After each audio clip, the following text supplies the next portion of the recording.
Hello, good morning, Andy. Morning. Good morning. Now, it seems that you're back with us to talk about Nazi war diggers. I wonder why. Now, as we've said in the previous video on this topic, we're not really interested in beating a dead horse over the head. But as I also said, the problem is that this horse is not dead. We've actually seen now two episodes of Nazi war diggers in the form of Battlefield Recovery on Channel 5 here in the UK, and it seems that Channel 5 are unlikely to blink on this in the near future. Can you possibly just outline, first of all, what it is that we have seen on UK television and what is objectionable about it? I think it's become pretty clear why it's become a red line issue now. I mean, when the first programme went out 10 days ago, Tony Pollard tweeted that he had watched it thinking maybe that all the controversy would have been overstated. And then he finished it by saying, boy, was I wrong. I think what's absolutely clear now is that the programme shows dangerous excavation practices. So, for example, having large equipment, the diggers on the edge of trenches without them being shored up, areas where it could collapse on top of people without hard hats, the trenches being way too deep, all this kind of thing. So, really basic safety. Basic safety things that if you did it on a British archaeological site, you get thrown off, basically. Yeah, yeah. But worse than that, in the most recent programme, and this is something we looked into on the pipeline, and we consulted a couple of experts in explosive ordnance disposal and historic ammunition, and basically a sequence in the programme where the presenters play around with a German cannon shell, high explosive cannon shell, they said was, quote, potentially lethal. Right. And as people were just seen on screen, no one handles or should handle ammunition in that way. No, I mean you had one of the lead presenters taking the shell apart on camera in real time, with no on-screen warnings, no explanation, and in fact, so far as we're aware, the person concerned has no professional qualifications in EOD. No. And what just for those boys and girls at home who don't know, what does that stand for? I'm sorry, explosive ordnance disposal, bomb disposal. Wonderful, thank you. Okay, so we've seen some fairly heinous acts, as it were, both in terms of human dignity, but also just health and safety. But something which has interested me about, I suppose, the very public debate, especially on social media surrounding this, has been actually a secondary reaction, and that is from people who legitimately seem to be very curious about this stuff, and don't really see why it is that archaeologists should be getting in the way of their viewing pleasure. And I can't help but wonder whether or not actually partly what this is highlighting is I suppose for want of a better word, an education issue. Whether or not actually the public needs to know what archaeology actually is. That is, it's not just treasure hunting. We don't directly profit from our excavations, this kind of thing. Well, that is to say, sorry, from the material that we excavate. But also that human dignity, and especially the treatment of human remains, especially in a war grave situation, especially where they've been buried where they died when they were disarticulated, is something which is a general or potentially a general violation of just codes of practice for broadcast of television programs. It's not just an archaeological sort of, we don't just have a bone to pick, no pun intended. I think you're right. I mean, I think we have to say that the producers, Clear Story, and the broadcasters, Channel 5, are standing by the programme. They say it was ethically and sensitively produced, that they had all the necessary safety cover in place, that they were supervised by local agencies, and everything was fine. I think that shows, certainly the archaeological community would say that shows that the education process needs to start with the producers, because whatever, the public responds to what the producers put on television. We're consumers. Mm-hmm. And yes, I think you're right that there will be people and there are people who've gone online and in social media have said exactly that they've treated it either as a freedom of speech issue or what's the problem issue. Well, actually, I was accused of, ironically enough, being a Nazi.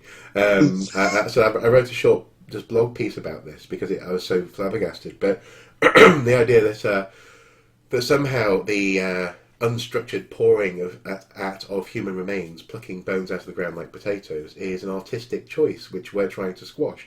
It's a fascinating, it seems, gap in terms of the general public's education, and maybe that's something which we all, myself included, perhaps need to try and tackle in coming months, days, years, in the future. But actually, you talk about public response. What actually has there been a measurable public response to this? There has certainly been a measurable public response. I mean, as of yesterday afternoon, when Pipeline checked with Ofcom, the British regulator, the programme had received 138 complaints across the 2 episodes. Now, to put that in perspective, that's the second most complained about programme that Ofcom was responsible for last week, and that was just on the first episode. Wow.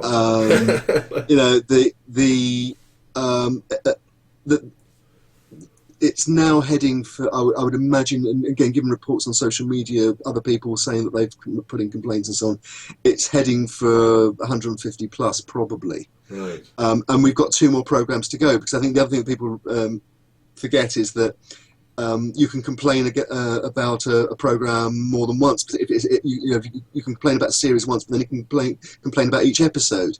And just to put that into context, most TV programmes, I believe, get 9 complaints. Yeah, I mean, if you look at if you look at the published Ofcom figures, it's often single digits, into the 20s maybe. To get something into the hundreds is unusual, and it's likely to mean that there will be some sort of Ofcom investigation, particularly as the accusations, the complaints, a good proportion of them, around about a fifth of them on the figures we were given yesterday, are to do with the safety issues and the ammunition issues. Right, okay.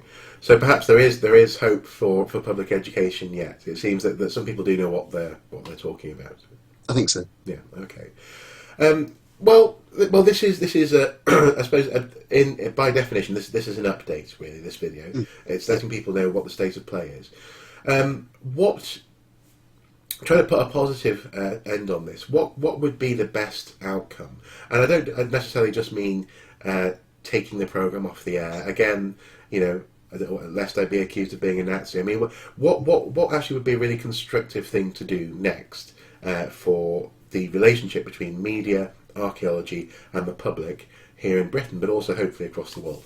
I mean, the example I cite is the American Humane Association, who endorse Hollywood movies that don't mistreat animals.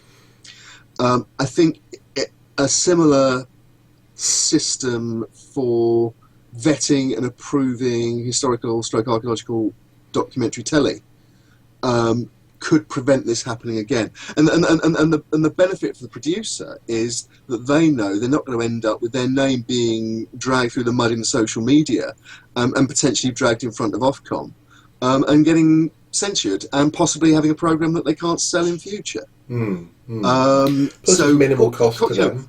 And it doesn't need to be very complicated either. Yeah. A simple code of this is what you do, this is what you don't do, and the final edit gets looked at by whoever, joint committee, say, of the CIFA, CBA, working together on behalf of the whole sector, and you endorse. You get a stamp of approval at the end of it. Call it the art mark. And actually, in that sense, it's not more work really for the production companies. It's in some ways less work, because they can hand over some of these difficult decisions to professionals. And I guess this is surely part of this whole discussion. I suppose the elephant in the room is the fact that actually, unlike other sciences or professions, for some reason, often TV crews, TV production, TV commissioners, whoever's doing the decision making, feels that actually the expert opinion of an archaeologist, such as, for example, Tony Pollard, is one which can be ignored, which somehow is just a hobbyist. Whereas really the basic standards of morals, ethics, safety, all this stuff which actually archaeologists tackle on a daily basis, which we've been tackling, dare I say, for in conversations which have spanned centuries at this point.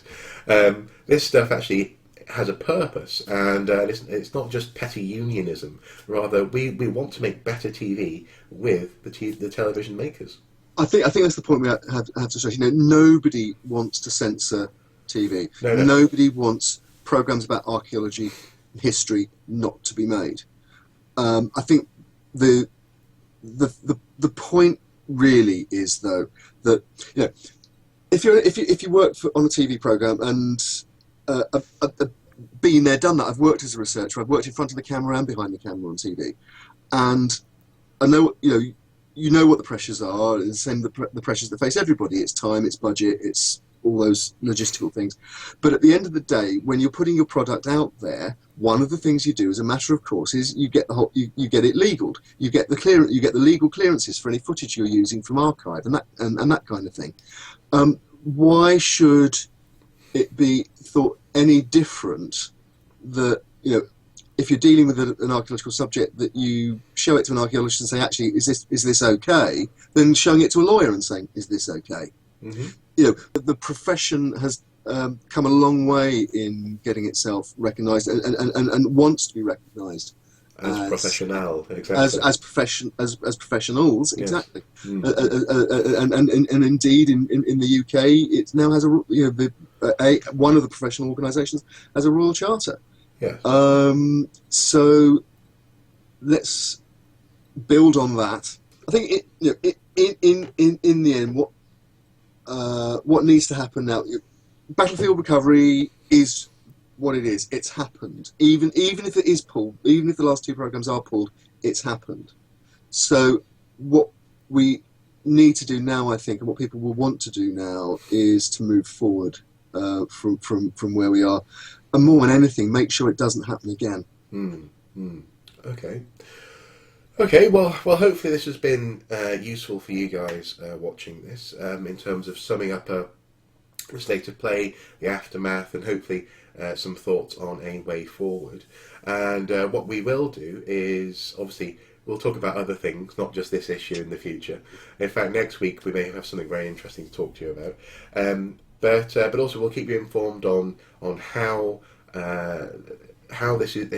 these conversations progress. In particular, for example, with people from the CIFA, people from the CBA, this kind of thing. I know actually on a broader scale that the people in the AIA, the American Institute of Archaeology, I know that they would be eager to also talk about this stuff, because actually they were one of the first people to react to this story on a global scale. So we'll keep you informed, and I think this video has gone on for long enough for today, but hopefully we've covered this stuff adequately for you. So as ever, Andy, thank you so much for your time. Thank you. You're very Hope welcome. you're feeling better soon. I see you suffering. Yeah. Sorry, guys. I've been sniffing all the way through this video. Apologies for that. But yes, thank you so much. And as ever, guys, until next time, do take care. Bye-bye.